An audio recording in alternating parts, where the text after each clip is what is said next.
유럽 전역에 발생한 이 병에 걸리면 헛소리를 하거나 개거품을 물고 사람들이 말려도 계속 춤을 추다가 죽음에 이르기도 했다고 합니다.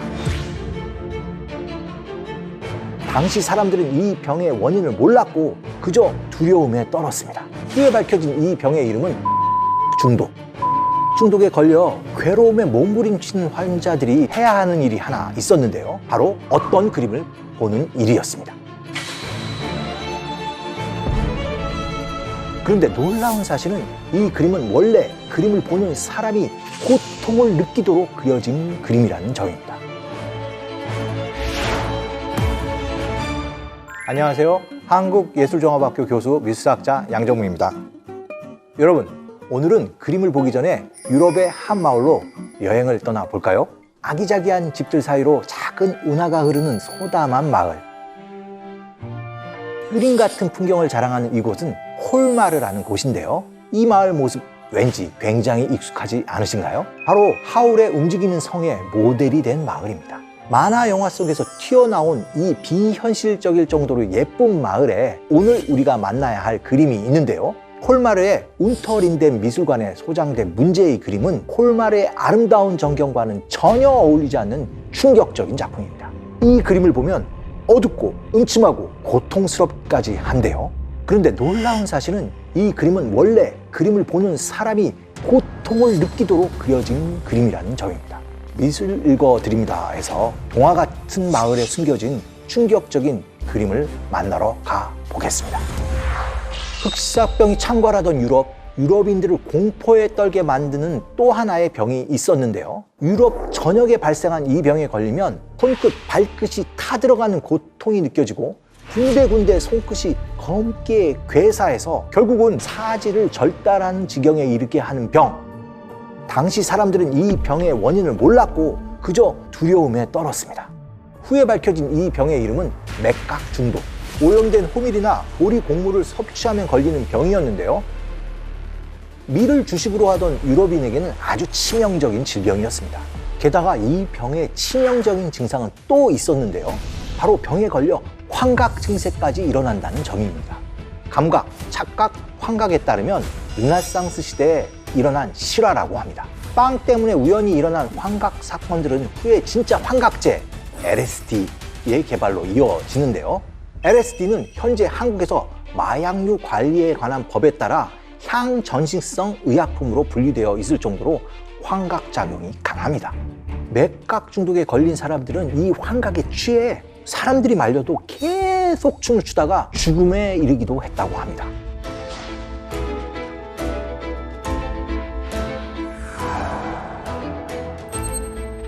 주변 사람들이 말리는데도 계속 춤을 추는 사람들이 보이죠.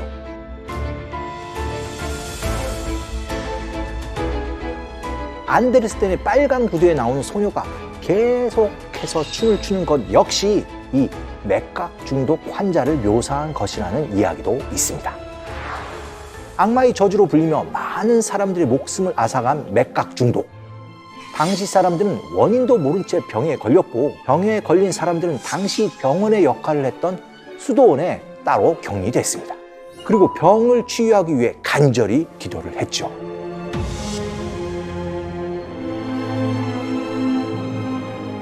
그들이 기도했던 대상은 피부병의 치유 능력이 있다고 믿었던 성인 성 안토니우스였습니다. 그래서 이 병은 성 안토니우스의 병이라고도 불렸습니다. 맥각 중독에 걸려 괴로움에 몸부림치는 환자들이 치료를 위해 이 수도원에 와서 꼭 해야 하는 일이 하나 있었는데요. 바로 어떤 그림을 보는 일이었습니다.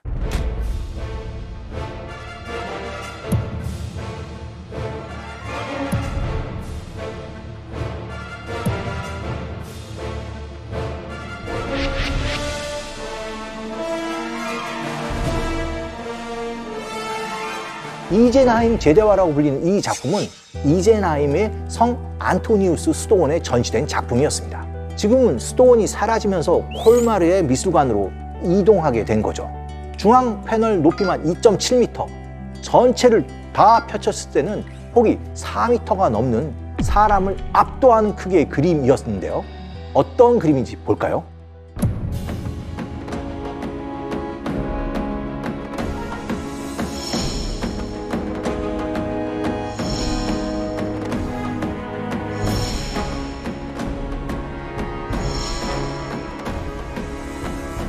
어마어마하게 큰 크기만큼이나 그 색감도 굉장히 강렬합니다.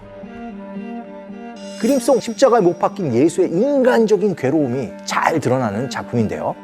몸에 수많은 가시가 박히고 여러 상처로 피부가 찢겨진 예수의 모습을 보면서 이 수도원에 머물던 피부병 환자들은 예수가 자기들보다 더한 고통을 겪었다고 생각하면서 잠시나마 위안을 얻었을 겁니다.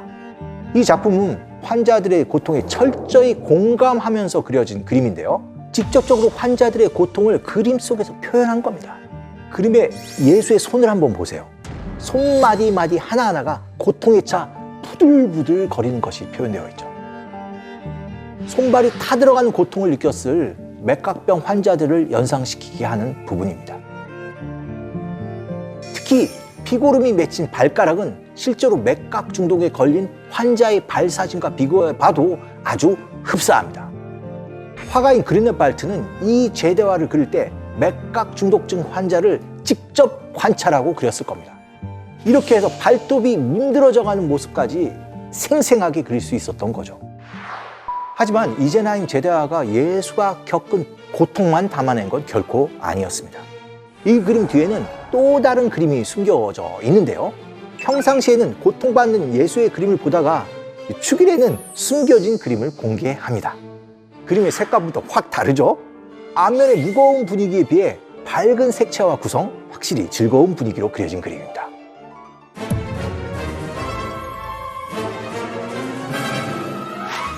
가운데에는 예수의 탄생이 자리하고 있고요.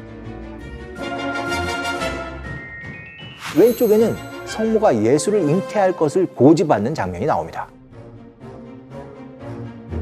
그리고 오른쪽에는 부활한 예수의 모습이 담겨져 있죠. 특히 그의 매끈한 피부가 눈에 띄죠.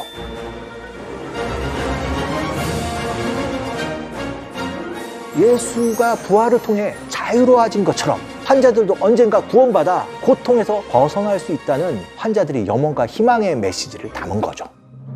하지만 이 그림의 변신은 이게 끝이 아닙니다. 대축일 같은 아주 특별한 날에만 볼 수 있었다는 이 모습은 모든 날개를 다 펴면 가장 마지막에 나오는 것인데요. 그림과 조각상이 함께 어우러진 모습이 됩니다. 성 안토니우스 수도원에 놓였던 제대화답게 중앙에는 안토니우스 성인이 딱 자리하고 있고요. 받침대에는 12제자의 조각상이 배열되어 있습니다. 날개에 역시 안토니우스 성인의 이야기가 그려져 있죠.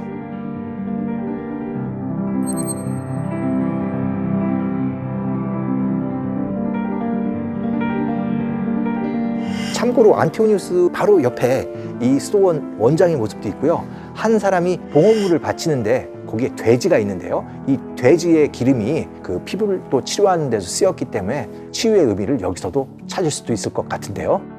이렇듯 한 작품 속에 병의 괴로움에 대한 위로와 치유의 염원을 모두 담았던 겁니다.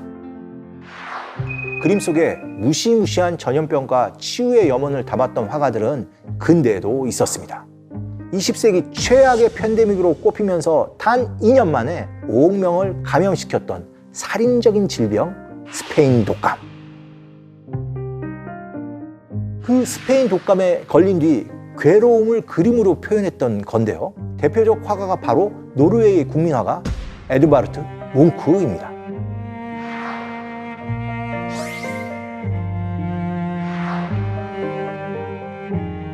그도 50대 중반의 나이에 스페인 독감에 감염됐는데요. 힘겹게 병을 이기고 회복한 것을 기념해서 그린 그림이 바로 이 작품입니다. 여기서 그는 자신이 병 앞에서 얼마나 무기력하고 나약한 존재였는지 흐트러진 이부자리와 이목구비가 없는 얼굴을 통해 나타내고 있습니다. 뭉크처럼 극적으로 회복한 경우도 있지만 스페인 독감으로 목숨을 잃은 예술가들도 많았습니다. 그 대표적인 인물이 바로 오스트리아의 비운의 천재화가 에곤 실레입니다. 먼저 에곤 실레의 대표작 가족이라는 작품인데요. 그림 속 가족의 모습이 어떻게 보이나요? 안타깝게도 그림 속 인물들은 모두 스페인 독감으로 사망했습니다. 스페인 독감이 유행하자 에곤 실레는 독감 바이러스를 피하기 위한 온갖 노력을 다했다고 합니다. 약속을 취소하고 집안에서도 마스크를 쓰고 생활할 정도였다고 하는데요.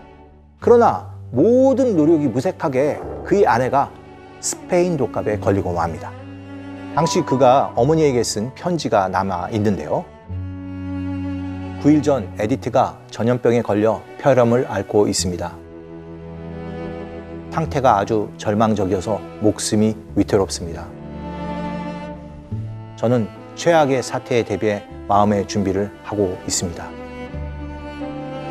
실레는 아내를 극진하게 간호했습니다. 하지만 그녀를 살릴 수는 없었죠.